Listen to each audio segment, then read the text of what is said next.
जय श्री राम। स्वागत है आपका रिलीजियस वाइब्स पर। सीता नवमी के पावन पर्व की आप सभी भक्तों को अनंत शुभकामनाएं। धार्मिक मान्यताओं के अनुसार वैशाख शुक्ल पक्ष नवमी को माता सीता धरती पर अवतरित हुई थी, इसलिए इस दिन को सीता नवमी के रूप में मनाया जाता है।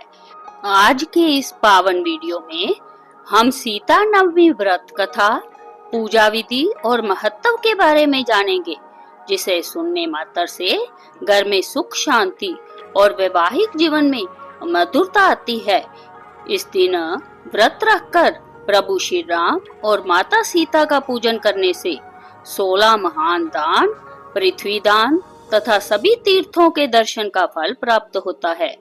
चलिए श्रद्धा के साथ इस पौराणिक कथा का आनंद लेते हैं।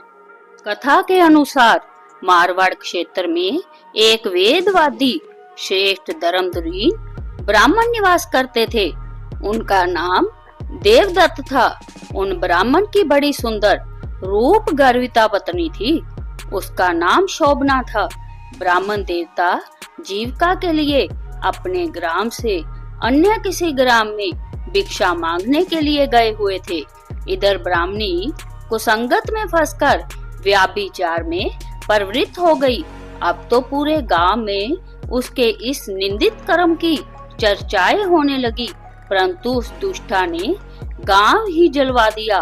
दुष्कर्मों में रत रहने वाली वह दुर्बुद्धि मरी तो उसका अगला जन्म चंडाल के घर में हुआ। पति का त्याग करने से वह चंडालनी बनी। ग्राम जलाने से उसे भीषण कुष्ठ हो गया। व्याभिचार कर्म के कारण वह अंधी भी हो गई। अपने कर्म का फल उसे भोगना ही था। इस प्रकार वह अपने कर्म के जोग से दिनों दिन दारुण दुख प्राप्त करती हुई देश देशांतर में भटकने लगी। एक बार देव जोग से वह भटकती हुई कौशलपुरी पहुंच गई। संजोग वंश उस दिन वैशाख मास शुक्ल पक्ष की नवमी तिथि थी, जो समस्त पापों का नाश करने में समर्थ है। सीता नवमी के पावन उत्सव पर भूख प्यास से व्याकुल वह दुखियारी इस प्रकार प्रार्थना करने लगी, हे सज्जनों, मुझ पर कृपा कर कुछ भोजन सामग्री प्रदान करो, मैं भूख से मर रही हूँ। ऐसा कहती हुई वह स्त्री श्री कनक भवन के सामने बने 1000 पुष्प मंडित स्तंभों से गुजरती हुई उसमें प्रविष्ट हुई। उसने पुनः पुकार लगाई, भैया कोई तो मेरी मदद करो, कुछ भोजन दे दो।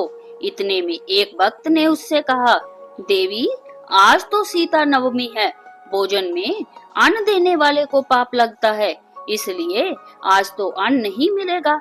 कल पारना करने के समय आना, ठाकुर जी का प्रसाद भर पेट मिलेगा। किंतु वह नहीं मानी। अधिक कहने पर भक्त ने उसे तुलसी एवं जल प्रदान किया।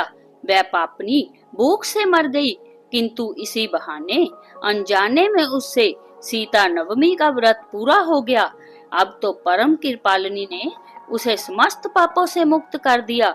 इस व्रत के प्रभाव से वह पापनी निर्मल होकर स्वर्ग में आनंद पूर्वक अनंत वर्षों तक रही।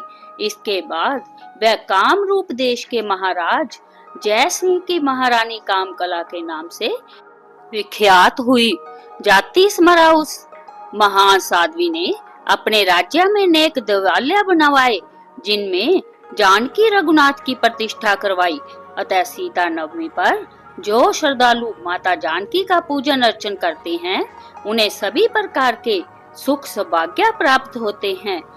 इस दिन जानकी स्तोत्र, रामचंद्र अष्टकम, रामचरितमानस आदि का पाठ करने से सभी कष्ट दूर होते हैं। जानकी जयंती के दिन सीता राम जी का एक साथ पूजन करके माता सीता की मांग में 7 बार सिंदूर लगाए और वही सिंदूर हर बार अपनी मांग में लगाए। इससे वैवाहिक जीवन सुखमय हो जाता है। एक अन्य कथा के अनुसार माता सीता को लक्ष्मी का अवतार माना जाता है। वाल्मीकि रामायण के अनुसार एक बार मिथिला राज्य में भीषण अकाल पड़ा था।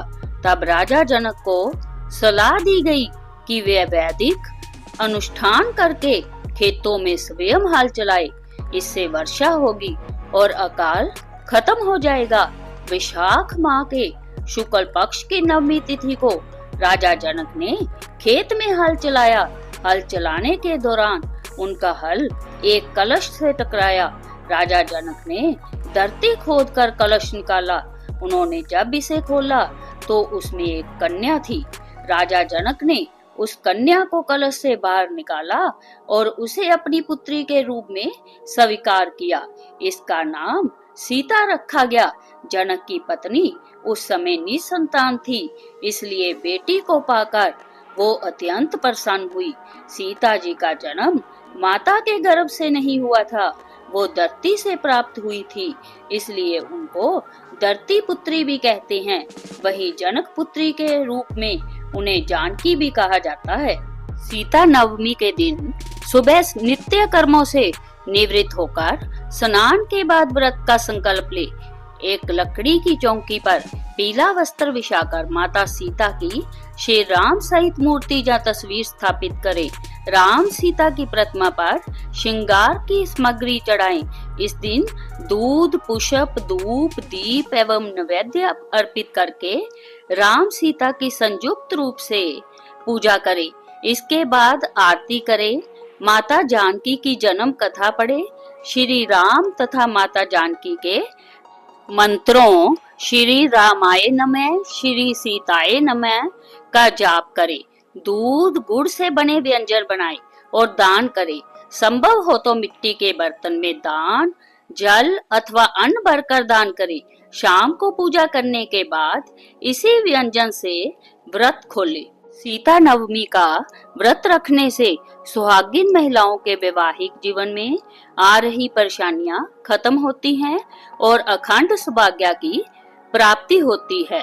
फिलहाल बस इतना ही। मिलते हैं अगली वीडियो में। वीडियो पसंद आए तो लाइक करें, शेयर करें और चैनल को सब्सक्राइब करना ना भूलें।